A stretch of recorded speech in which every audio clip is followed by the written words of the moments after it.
नमस्कार दोस्तों, आप सभी का स्वागत है आपका अपना YouTube channel Sarvodaya online classes में। नाम भी होगा, काम भी होगा, रख हौसला तेरा एक अलग मुकाम भी होगा। क्या नाम भी होगा, काम भी होगा, रख हौसला तेरा एक अलग मुकाम भी होगा। आपके गांव के हर सड़कों पर लगेगा मेला, जिस दिन सफलता आपके नाम होगा, जिस दिन सफलता आपके नाम होगा। चलिए दोस्तों, इस वीडियो में हम लोग चर्चा करने वाले हैं क्लास 11th के हिस्ट्री का मॉडल सेट। और ये मॉडल सेट आपके लिए काफ़ी इंपॉर्टेंट है। और यहाँ केवल हम लोग मॉडल सेट का ही क्वेश्चन आंसर नहीं देखेंगे, बल्कि उनसे जुड़े हुए और भी कई सारे प्रश्न देखेंगे। तो ये इसलिए ये वीडियो आपके लिए, आपके एग्ज़ाम के लिए काफ़ी महत्वपूर्ण हो जाता है। चलिए हम लोग बढ़ते हैं प्रश्न की ओर। देखिए यहाँ पे क्वेश्चन नंबर 1 कहता है कि निम्नलिखित में से विश्व की प्राचीनतम सभ्यता कौन सी है। तो इसका राइट आंसर हो जाएगा ऑप्शन नंबर डी, यानी कि मेसोपोटामिया की सभ्यता। लेकिन दोस्तों यहाँ से जुड़ा हुआ एक और क्वेश्चन देख लीजिएगा। यदि यहाँ पूछ रहा है कि निम्नलिखित में से विश्व की सबसे प्राचीनतम सभ्यता कौन सी है, मेसोपोटामिया, तो दूसरा याद रखिएगा कि भारत की सबसे प्राचीनतम सभ्यता कौन सी है, तो वो आपका हो जाएगा, भारत की सबसे प्राचीनतम सभ्यता यदि पूछता है तो वो हो जाएगा आपका हड़प्पा, है ना। भारत की यदि बात करेगा तो वो आपका हो जाएगा हड़प्पा, और विश्व की यदि बात करेगा तो हो जाएगा मेसोपोटामिया, यानी कि ऑप्शन नंबर डी इसका राइट आंसर है। दूसरा बात हम लोग यदि मेसोपोटामिया की करें तो मेसोपोटामिया सभ्यता का विकास जो हुआ है वो आपका दजला और फरात नदी के किनारे हुआ है। कहाँ पर हुआ है? दजला और फरात नदी के किनारे हुआ है। जबकि हड़प्पा सभ्यता का विकास जो है वो सिंधु नदी के किनारे हुआ है। तो इस प्रकार से पहला क्वेश्चन हम लोग देखें। सेकेंड क्वेश्चन की ओर आते हैं कि मेसोपोटामिया की आरंभिक सभ्यता कौन सी है। तो मेसोपोटामिया की आरंभिक सभ्यता जो है वो सुमेर है, ठीक है, सुमेर सभ्यता है। दूसरी बात याद रखिएगा कि इस सुमेर सभ्यता का विकास जो है वो सुमेर जाति के द्वारा किया गया था, ठीक है। क्वेश्चन आपको पूछ देगा कि सुमेर सभ्यता का या सुमेरियन सभ्यता का विकास किस जाति के लोगों द्वारा किया गया था। तो ये सुमेर जाति के लोगों के द्वारा किया गया था, जो कि आपका जो है मध्य भारत से चलकर यहाँ पर आए थे। अच्छा, चलिए ये हो गया क्लियर आपका कि मेसोपोटामिया की आरंभिक सभ्यता कौन सी है। दूसरा क्वेश्चन यहीं पर आपका जो है वो बन जाता है कि मेसोपोटामिया सभ्यता की दूसरी सभ्यता कौन सी है। पहला तो हो गया सुमेरियन, तो दूसरा हो जाता है आपका अकादियन या बेबीलोनियन, तीसरा हो जाता है आपका असीरियन, ठीक है। तो क्रमबद्ध रूप से यहाँ पर दिया हुआ है। तो इसका राइट आंसर हो जाएगा दोस्तों आपका ये, है ना, ऑप्शन नंबर ये, सुमेरियन सभ्यता।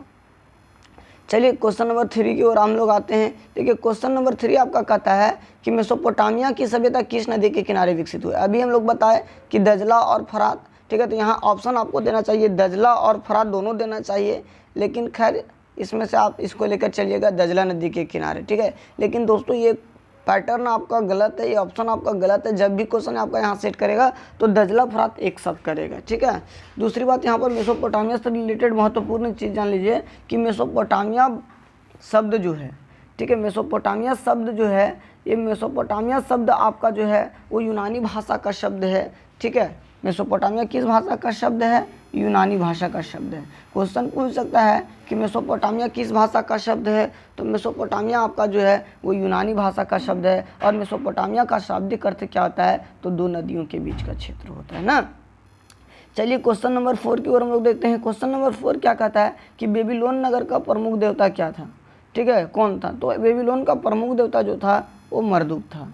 चलिए आगे की ओर हम लोग बढ़ते हैं। क्वेश्चन नंबर 5, मेसोपोटामिया की लिपि क्या थी। तो मेसोपोटामिया की लिपि हो जाएगा आपका किलाक्षर लिपि। क्या हो जाएगा? किलाक्षर लिपि। किलाक्षर लिपि को ही बोला जाता है लैटिन भाषा में क्यूनिफॉर्म, है ना। तो ये क्यूनिफॉर्म जो है वो लैटिन भाषा का शब्द है। क्या आपका हो जाता है? क्यूनिफॉर्म,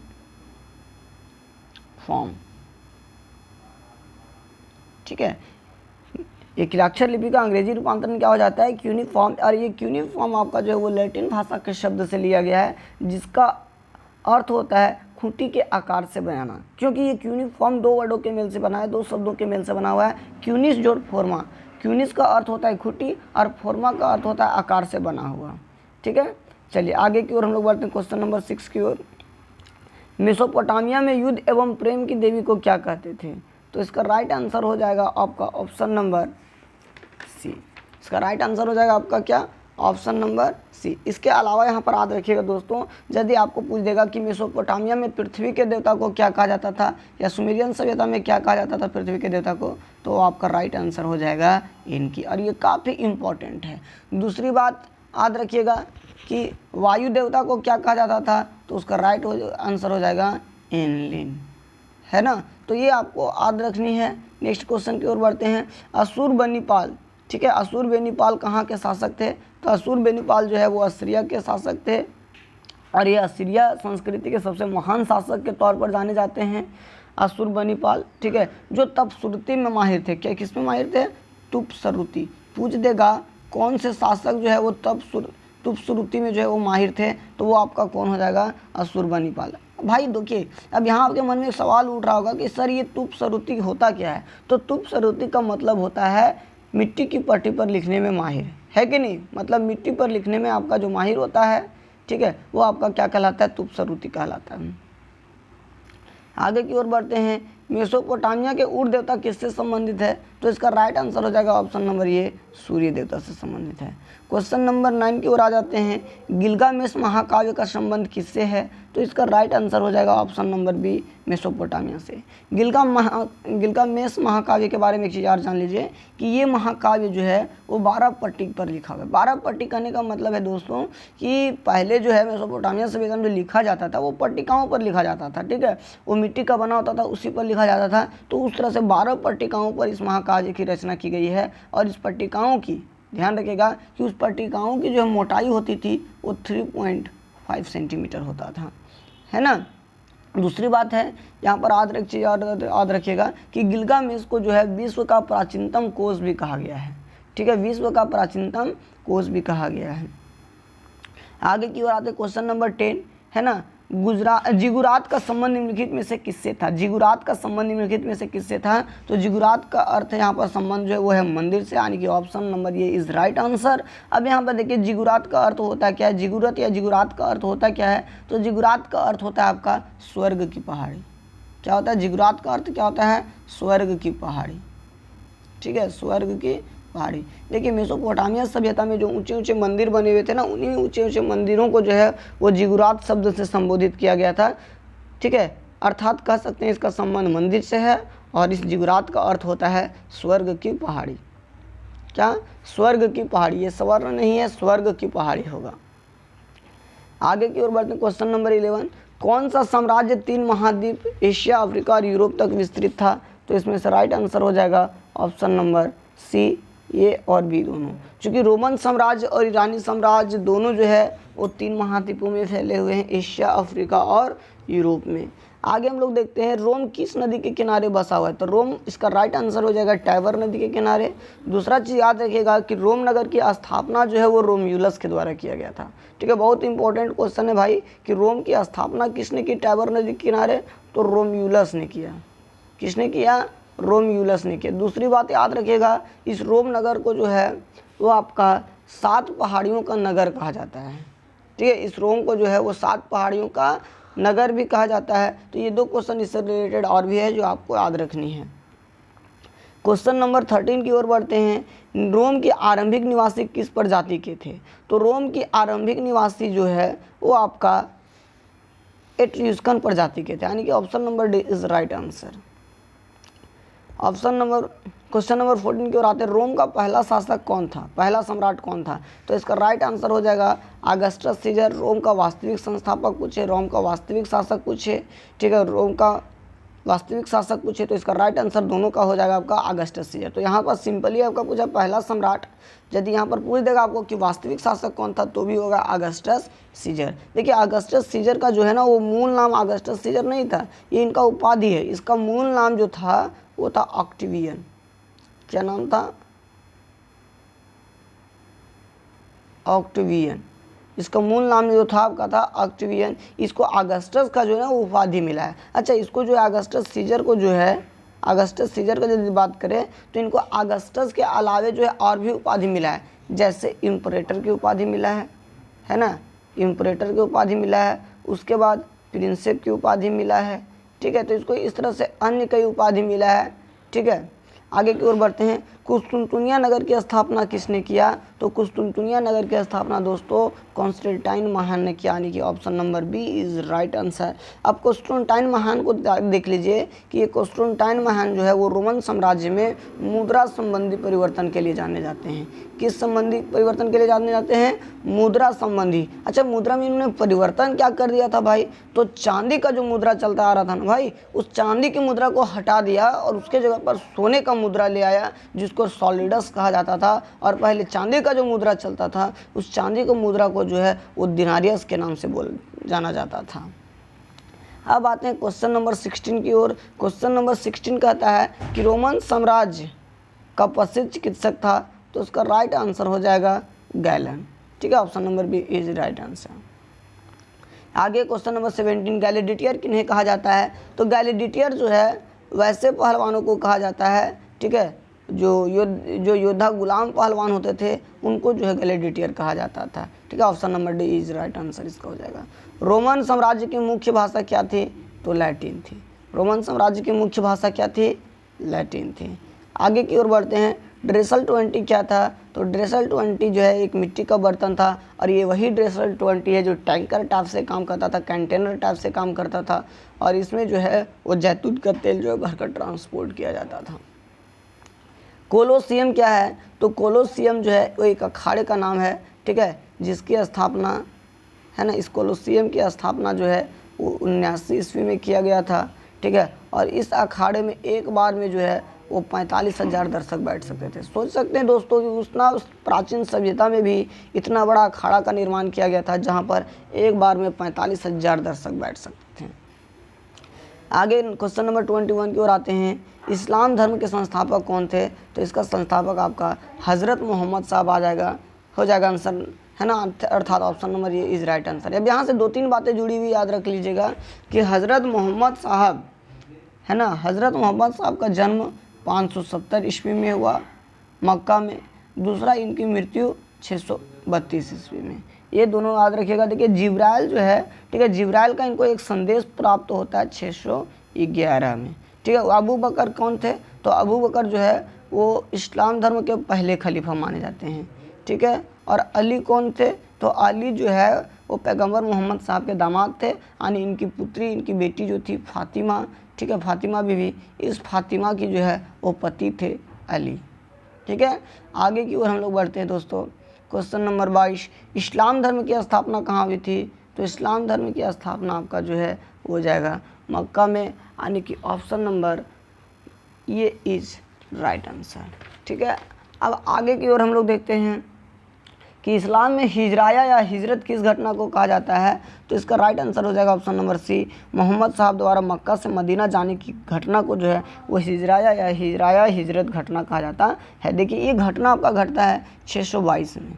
ठीक है, पैगंबर मोहम्मद साहब जो है वो 622 ईस्वी में जो है मक्का से मदीना जाते थे। एक चीज़ याद रखिएगा दोस्तों, उस समय मदीना का नाम मदीना नहीं था, उस समय मदीना का नाम मदीना नहीं था, बल्कि मदीना का उस समय पुराना नाम अपना था यदरीब। क्या नाम था?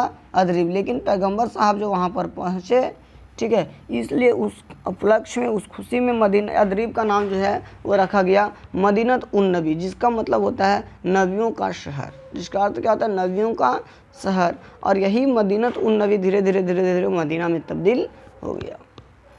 आगे की ओर बढ़ते हैं।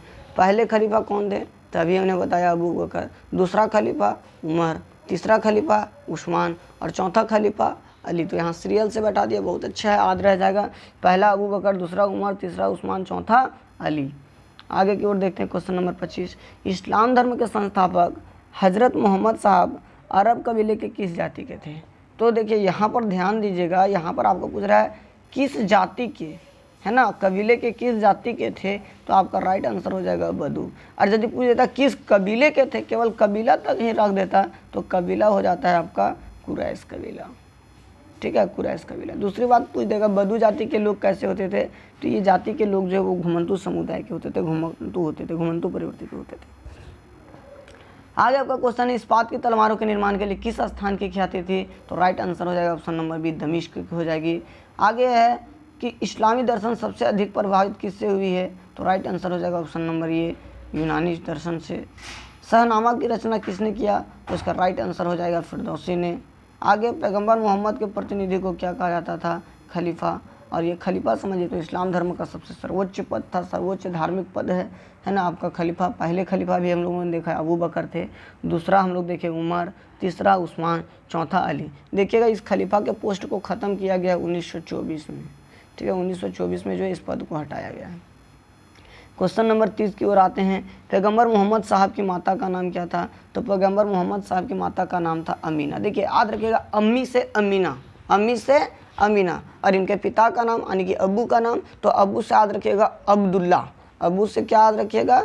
अब्दुल्ला, है ना। तो अब्दुल्ला इनके पिता हो गए, अमीना इनकी माता हो गई, है ना। आयशा भी इसकी पत्नी हो गई, ठीक है। खदीजा इसकी पत्नी हो गई, है ना। इनके लगभग 6-7 पत्नियाँ थे, तो उसमें से आयशा हो गई, खदीजा हो गई और फातिमा इनकी जो है वो बेटी हो गई, ठीक है। हालांकि यहाँ पर क्वेश्चन के अकॉर्डिंग आपका पूछ रहा है कि माता का नाम, तो माता का नाम आपका होगा ऑप्शन नंबर बी अमीना। आगे देखते हैं फ्यूडल शब्द का शाब्दिक, इस फ्यूडल का शाब्दिक अर्थ क्या होता है? तो इसका राइट आंसर हो जाएगा ऑप्शन नंबर सी, ठीक है, जमीन का टुकड़ा। ये फ्यूडल जो है आपका है, फ्यूड शब्द जो है वो फ्यूडलिज्म से लिया गया है, ठीक है। और ये फ्यूडलिज्म का मतलब होता है सामंतवादी। आगे आप लोग क्वेश्चन देखते हैं कि 5 क्या है? तो 5 का आपका राइट आंसर हो जाएगा जागीर। 5 का राइट आंसर आपका क्या हो जाएगा? जागीर। आगे हम लोग देखते हैं सर्फ किसे कहा जाता है? तो यहाँ ऑप्शन के अकॉर्डिंग तो आपका हो जाएगा सी, भूदान। लेकिन सर्फ का रियल आंसर जो है, सर्फ का रियल आंसर जो होता है वो होता है भूदास, ठीक है। यहाँ पर ऑप्शन आपका गलत सेट किया है। सर्फ का रियल आंसर जो होगा वो आपका होगा भूदास, लेकिन ऑप्शन के अकॉर्डिंग आपको देखना है भाई, ठीक है, भूदान। लेकिन एक चीज़ यार आपको मैं बेसिक जानकारी दे दूं कि यदि आपका एग्जाम में कोई क्वेश्चन गलत रहता है सेट, ठीक है, तो उसका नंबर सबको मिलेगा, इसलिए टेंशन नहीं लेना है, ठीक है। आराम से एग्जाम देना है, ठीक है। क्वेश्चन को ध्यान से एक बार नहीं 2 बार, हिंदी नहीं इंग्लिश दोनों लैंग्वेज को आप देखिएगा, ठीक है, अच्छे से पढ़िएगा। आगे की ओर देखते हैं, ठीक है। सामंती समाज नामक पुस्तक किसने लिखा? सामंती समाज नामक पुस्तक किसने लिखा? तो इसका राइट आंसर हो जाएगा, ठीक है, मार्क ब्लॉक, ठीक है। मार्क ब्लॉक के बारे में बता दूं कि एक ये जो है फ्रांसीसी विद्वान है, इन्होंने ही सामंती समाज की जो है वो रचना की है, सामंती समाज पुस्तक की जो है वो रचना की है। आगे देखेंगे कि सामंतवाद की सबसे छोटी इकाई क्या थी? तो इसका राइट आंसर हो जाएगा दोस्तों नाइट। और सबसे ऊपर आपका कौन आता था? राजा आता था। सबसे ऊपर कौन आता था? राजा आता था। सामंत, देखिए वही क्वेश्चन आपको यहाँ बन ही भी गया कि सामंतवादी या सामंती व्यवस्था के शिखर पर कौन था? तो राइट आंसर हो जाएगा आपका राजा। आगे है नाइट किसे कहा गया है? तो नाइट जो है वो घुड़सवार योद्धाओं को कहा जाता था। इसके बारे में आपको बता दूं कि कम से कम ये जो है वो 10 केजी तक का जो है वो पूरे लोहे का कवच जो है, पूरे लोहे का वस्त्र जो है पहने रहते थे। काफ़ी ये खतरनाक सैनिक होते थे, ठीक है। आगे हम लोग जाते हैं क्वेश्चन नंबर 38 की ओर। बड़ी सामंत के घर को क्या कहा जाता था? तो इसका राइट आंसर हो जाएगा ऑप्शन नंबर ये मैनर। मैनर कहा जाता था। जैसे अभी समझिए ना, अभी आधुनिक समय में जैसे होता है ना किसी का फार्म हाउस, घर के अंदर सब चीज़ है, स्विमिंग पूल है, पार्क है ना, सब चीज़। तो उसी तरह से जो बड़े सामंत होते थे, बड़े लोग होते थे, उनके घर को मैनर कहा जाता था, क्योंकि उसके चारों ओर जो है हर एक सुविधाएँ अवेलेबल होता था, बीच में सेंटर में उसका घर जो होता था बना होता था। आगे क्वेश्चन नंबर 39 की ओर आते हैं। पोप लियो तृतीय ने किसे पवित्र रोमन सम्राट बनाया था? ठीक है, तो यहाँ पर आपका हो जाएगा शारलमान लिया, लेकिन इसका सही नाम है आपका शार्लमैन को, ठीक है। शार्लमैन को जो है वो पवित्र रोमन सम्राट बनाया था। चांदी का मुकुट पहनाकर, है ना, स्वर्ण मुकुट पहनाकर जो है इसको घोषित किया गया था। अंतिम क्वेश्चन आप देखिएगा कि ईसाई धर्म का प्रथम पोप किसे माना जाता है? तो प्रथम पोप आपका राइट आंसर हो जाएगा दोस्तों इसका ऑप्शन नंबर ये, यानी कि ग्रिगोरी प्रथम। ठीक है, पोप क्या है? ठीक है, तो ईसाइयों का सर्वोच्च धार्मिक पद को जो है वो बोला गया है पोप। जैसे इस्लाम में हम लोग खलीफा देखे, उसी तरह से यहाँ पर आपको जो है वो पोप एक पद है। और ये पहला पोप कौन है? ग्रिगोरी है। जिस तरह से हम लोग पहला खलीफा अबू बकर के बारे में बात किए, उसी प्रकार से ये पहला पोप है आपके ग्रिगोरी प्रथम। थैंक यू दोस्तों। हमारा यह वीडियो आपको कैसा लगा, हमारा यह प्रयास आपको कैसा लगा, कमेंट बॉक्स में ज़रूर बताएं। और यदि आपको और भी हिस्ट्री में इस तरह का वीडियो चाहिए तो प्लीज़ कमेंट ज़रूर करें। Thank you.